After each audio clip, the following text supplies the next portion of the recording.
welcome to another episode of Breadcast Gaming Talk.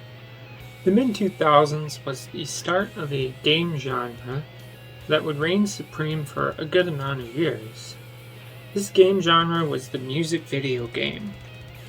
The two game series that dominated this was Guitar Hero and Rock Band.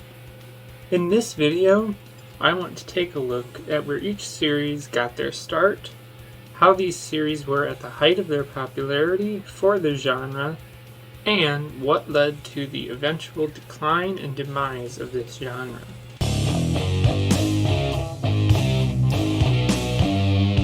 Do you remember music games?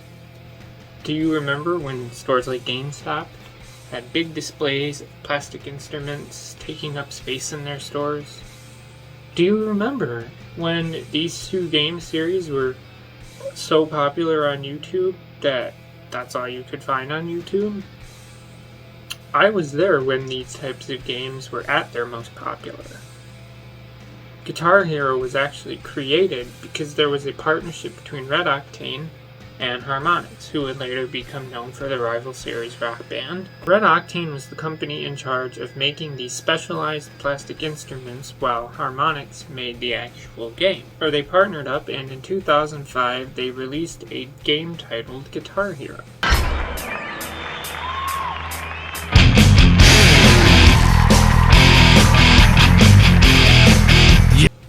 It was only released on PlayStation 2, and yes, it was very popular and very successful when it released. It did get a sequel in 2006 in the form of Guitar Hero 2.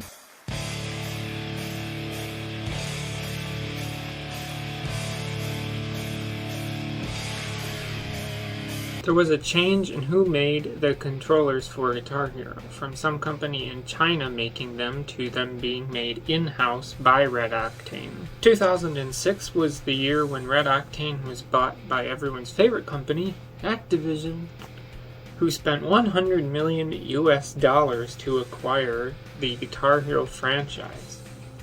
On the other hand, MTV Games ended up buying Harmonix, and this made it impossible for Red Octane and Harmonix to be able to make more Guitar Hero games. The responsibility of the Guitar Hero games would be given to Neversoft, the company that was in charge of the Tony Hawk games.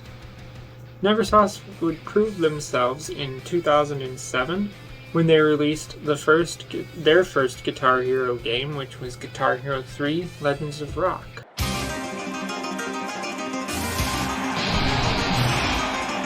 Also in 2007, MTV Games and Harmonix went through EA to get their game, Rock Band, published and released.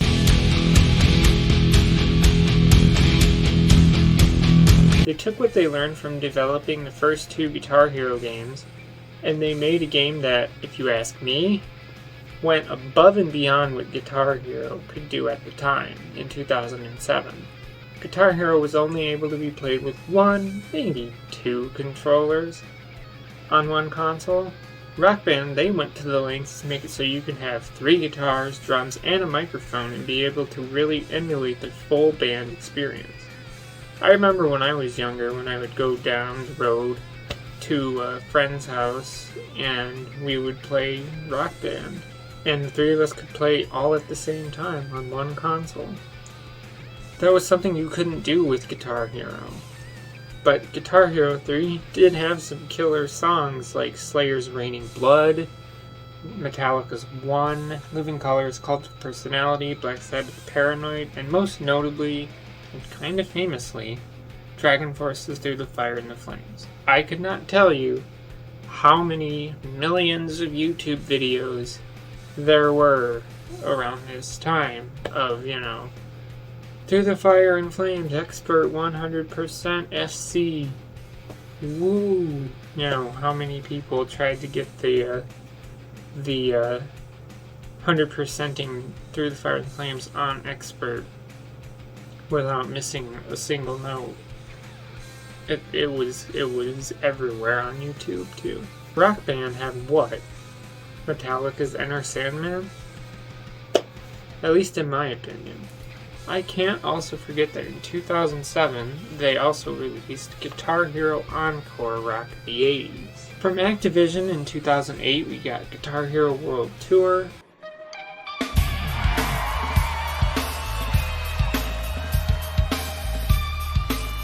This was the first Guitar Hero game to add drums and microphones to be able to capture that full band experience that Rock Band had captured with its first release a year ago.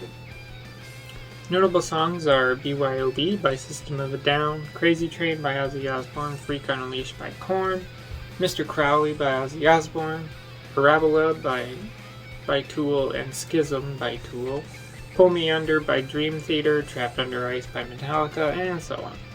Yes, it took the Guitar Hero team 4 years and 4 games before they could do what Rock Band did in 1 game. They also released Guitar Hero Aerosmith, Guitar Hero On Tour for the Nintendo DS, and Guitar Hero On Tour Decades for the Nintendo DS, Guitar Hero Mobile, and Guitar Hero Carabiner in 2008 as well. Speaking of Rock Band, 2008 saw the release of Rock Band 2.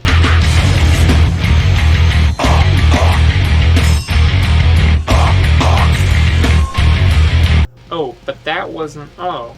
We also got the Beatles Rock Band, Lego Rock Band in 2008 as well. Yeah, 3 Rock Band games in 1 year. The Beatles one even included special controllers that mimicked the instruments that members of the Beatles actually used. Back on the Guitar Hero side, 2009 saw the release of Guitar Hero 5, Guitar Hero Arcade, Guitar Hero 3 Backstage Pass, Guitar Hero Metallica, Guitar Hero Van Halen, Guitar Hero Smash Hits, Band Hero, and Guitar Hero On Tour Modern Hits for Nintendo DS. On the Rock Band side, 2009 saw the release of Rock Band Unplugged for the PlayStation Portable, Rock Band Mobile, and an iOS version of the first Rock Band.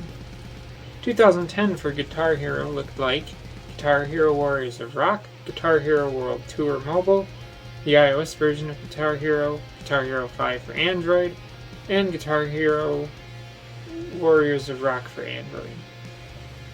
2010 for Rock Band looked like Rock Band 3, Green Day Rock Band, and Rock Band Reloaded. The next Guitar Hero game wouldn't come until 2015 with Guitar Hero Live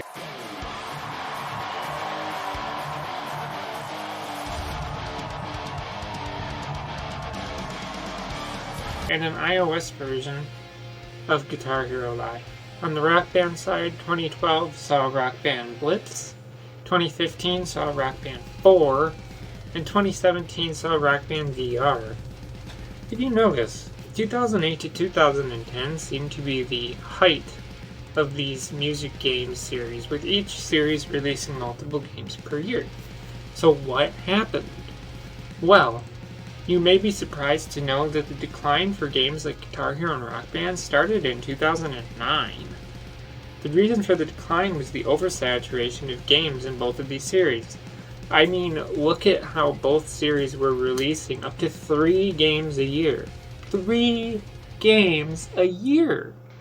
Even sports games never did that.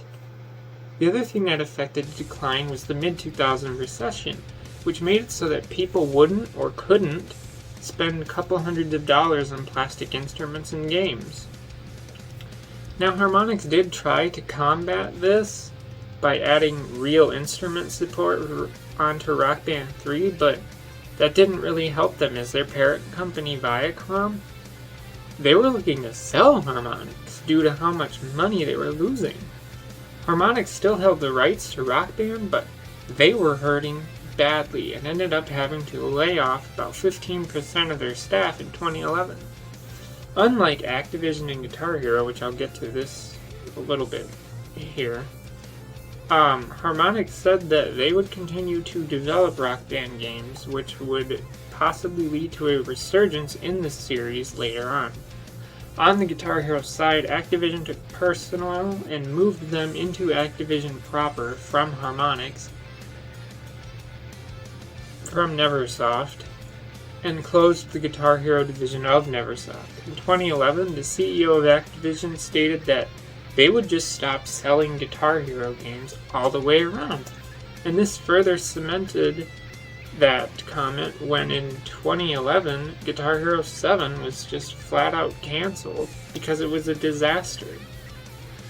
A lot of people thought that this was going to spell death for games like Guitar Hero and Rock Band though. As I said earlier, Rock Band refused to give up the way that Activision was just giving up with Guitar Hero. In 2015, Activision announced Guitar Hero Live. This would be developed by Freestyle Games, who worked on both of the DJ Hero games.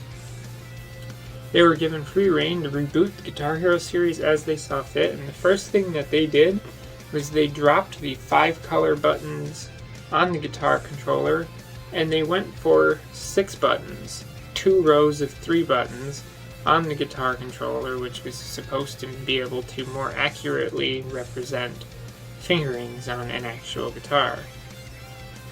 The game was praised for being a decent reboot of the Guitar Hero series, but sales were not what Activision wanted them to be. Guitar Hero Live only saw a 4-year lifespan as its servers were shut down in December of 2018.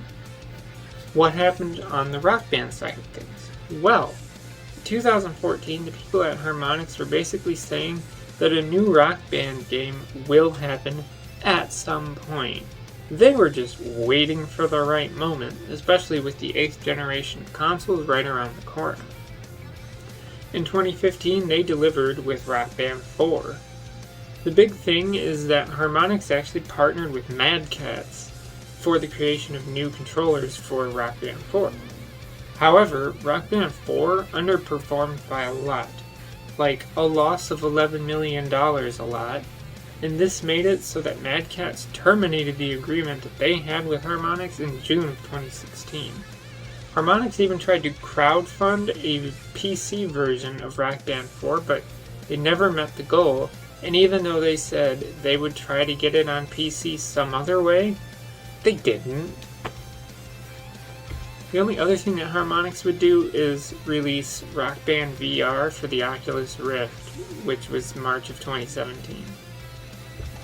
There has been nothing from either Guitar Hero or Rock Band since then. These series have pretty much died and are no more. Personally, I have a lot of history with these games, more Guitar Hero than Rock Band. I remember playing Guitar Hero 3, Guitar Hero Aerosmith, World Tour, Guitar Hero Metallica, Warriors of Rock, and the first 2 Guitar Hero on Tour games for the Nintendo DS. My favorites were Guitar Hero Metallica and Guitar Hero Warriors of Rock, because they had the most metal on them. But I gotta tell you, those DS games, the on-tour games, those are a great way that if you just want to destroy your Nintendo DS touchscreen, play those games. As for Rock Band, I remember playing the first one with friends, but mostly remember playing Rock Band Unplugged on the PlayStation Portable and Lego Rock Band on the Nintendo DS. I remember when I started going to Comic Cons that they would have a gaming room, and in the gaming room they would have a Guitar Hero or Rock Band setup. You know, they'd usually have the 3 guitar controllers, the mic, and the drums, and then people would just come up and play as they saw fit. Maybe it's a good thing that these series have died. I am pretty sure that kids now, they wouldn't have excitement for music games as I did when they were coming out. Trends come and go, and it's probably for the best that the music game trend died and never came back. That's all I have to say, so if you're out of the conversation, leave a comment below. As always, thank you for watching, and goodbye.